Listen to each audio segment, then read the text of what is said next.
मुंगेली जिले के पर्यटन के दृष्टि से जो भी जगह चिन्हित हैं वो बहुत महत्वपूर्ण हैं। वहाँ पर कोई फैक्ट्री वगैरह नहीं है, कोई माइंस खदान नहीं है, वो सिर्फ खेती और पर्यटन स्थल के लिए जाना जाता है। इस सदन में मैं कम से कम 20 बार माननीय मंत्री जी से बोला हूँ कि अचानक मार, खुड़िया और जो मोहल्ले जी बता रहे हैं वो सब धार्मिक और सौंदर्य और प्राकृतिक परिपूर्ण से भरे हुए हैं, तो अचानक मार्ग में तो एक झोपड़ी तक नहीं बना है। ये तो मान के चलिए, और आप चाहेंगे भी तो नहीं बनवा सकते क्योंकि वहां अधिनायकवादी कानून चलता है।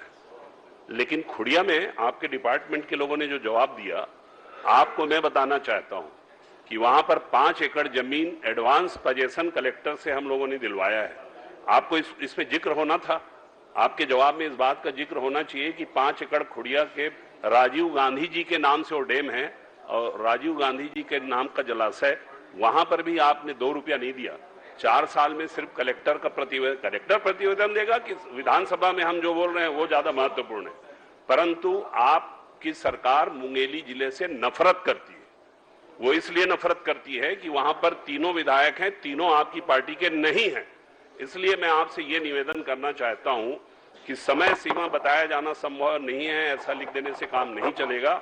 आप ये बोलिए कि अभी जो बजट आएगा, आपके टूरिज्म को जो पैसा मिलेगा उसमें खुड़िया और अचानक मार और बाकी अन्य जगहों के लिए राशि देंगे कि नहीं देंगे, इसकी घोषणा आप करिए। आप कैबिनेट मंत्री हैं, सरकार के अंग हैं, आपको इधर उधर दायां बायां पूछने की भी आवश्यकता नहीं है। आप बहुत वरिष्ठ आदमी हैं, इसलिए आपसे हम आग्रह कर रहे हैं कि हमारे लोगों का क्या दोष है कि पर्यटन में जब इतना इतना आपका विज्ञापन होर्डिंग छपता है, करोड़ों रुपया खर्चा कर दिए, हजारों करोड़ खर्चा हो गया, तो मुंगेली वालों ने क्या गलती कर दिया है जो उनको आप पैसा नहीं देंगे?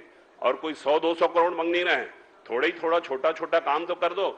राजीव गांधी के जलाशय में राजीव गांधी जी की मूर्ति लगी है, वहां पर जब लोग जाते हैं तो खेत के मेड़ में और पत्थर के ऊपर बैठ के खाना खाते हैं। एक वहां पर छोटा सा पर्यटन कुटीर भी आप नहीं बनवा सकते। 4 साल में आपने एक झोपड़ी तक नहीं बनवाया वहां पर, तो ये हम लोगों के लिए बहुत दुखदाई है। मैं आपसे ये चाहता हूं कि आप सदन में खड़े होकर जिम्मेदारी से ये बोले कि इन सभी पर्यटन स्थलों पर कुछ न कुछ पर्यटन के काम के लिए निर्माण किए जाएंगे। चलिए मंत्री जी। माननीय उपाध्यक्ष महोदय, सबसे पहले तो माननीय विद्वान सदस्य ने जो कहा कि मुंगेली के प्रति ये सरकार भेदभाव करती है, ये पूर्णतः गलत है। हम लोग पूरे प्रदेश के 90 विधानसभा क्षेत्र में हमारी सरकार, हमारे मुख्यमंत्री, हमारे सभी मंत्रीगण अपने अपने विभाग की पूरी जिम्मेदारी से हम लोग काम कर रहे हैं। रही सवाल पर्यटन की बातों का कि पिछले जब हमारी सरकार आई, प्रारंभ में 1 साल हमें काम करने का अवसर मिला, 1.5 साल कोरोना में सारे कामकाज बंद हो गए और उसके बाद अब हम लोगों ने काम शुरू किया तो निश्चित तौर पर आप देखेंगे 14 जगह का विकसित हम लोगों ने कर दिया है। ट्राइबल टूरिज्म सर्किट के अंतर्गत हम लोग डोंगरगढ़ का काम हम लोगों ने हाथ में ले लिया है।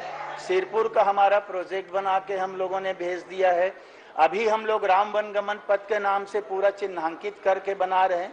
तो पूरे प्रदेश में सारे चिन्हांकित पर्यटन स्थल एक साथ 1 वर्ष में हो जाए, ये संभव नहीं है। हम लोग सीरियल से, लाइन से काम करते जा रहे हैं। मुंगेली में भी जैसा जैसा आएगा काम करेंगे। चलिए, आप संतुष्ट हैं? माननीय 1 मिनट।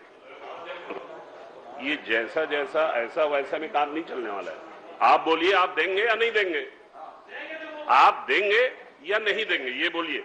अरे आप तो, आपका मोटल सरगांव के पास है, उसमें सांप, बिच्छू, गंजेड़ी, नशेड़ी सब बैठे हुए हैं, उसी को तो साफ करवा दीजिए आप। कांग्रेस राज में बना था क्या वो मोटल? चलिए, आप एक प्रश्न करिए, फिर उत्तर देंगे। वही आपका तो वहां अगर आके छिप जाए कोई लश्करे तोयबा का आदमी वहां छिप जाए तो 1 साल तक पुलिस आपका भी वही प्रश्न है और उनका भी है, तो एक साथ जवाब देंगे। चलिए, आप मुंगेली जिले में चलिए, आप जवाब तो दीजिए ठीक से। आ जाएगा, वही है, उनका भी मांग वही है। जो आप दे भी देंगे तो कौन सा कर लेंगे? 3 महीने बाद तो आपका सबका पावर भी सीज हो जाएगा। चलिए मंत्री जी, आचार संहिता लगे।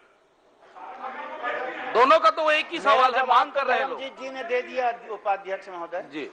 माननीय उपाध्यक्ष महोदय, धर्मजीत भाई, आपको चंद्राकर जी का असर नजर आते दिखलाई दे रहा है?